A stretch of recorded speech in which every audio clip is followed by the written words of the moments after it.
Qeerroo koo obsi maaloo galanni kee kanaami kasi dararaa jiru bineensa kun namaami takkaa biyya hin diigne biyya ijaartan malee kun isiniin miti silaa waan jaraan malee. Silaa hiitan adabdan harka hoo maaliif hiitu qeerroo sabaaf dhaabbate beekamaa nurraa miitu kanaan onneen cabsitu duutee dhabamti malee ijoolleen dhugaan dabsitu. Arafaat ka Oromoo yaa abbaa buqqaatotaa abshir hin baata sanyii mucaa fiixan goototaa ati waa badiin qabdu tola nuuf oolte malee hin gammadda goota koo gaafa dhugaan sii galee. Kaabaaf kibba marmaartee rakkattoota gargaarteen kan jarri diigaa turan ati kan itti ijaarte dhugaa qabda goota koo diqqeennan nuti xaarte of hin hiraarsin maaloo akka garaa kee ilaalte.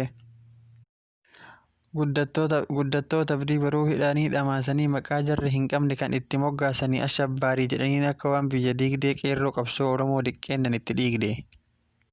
Maaloo yoom uf bartu laata yaa warra uf wallaale qeerroon hin jilbeeffatu qabsoo abbarraa dhaale maaliif footu hadaraa haada keessan waan hiine ufii miidhame malee qeerroon nama hin miine.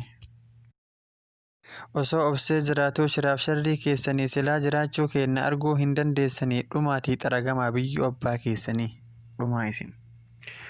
Duris gabroomaa turre kan baranaa adduma hin dhumu sobni keessan diraamichi madduma nuti har'a akkanaa keetis boru gadduma.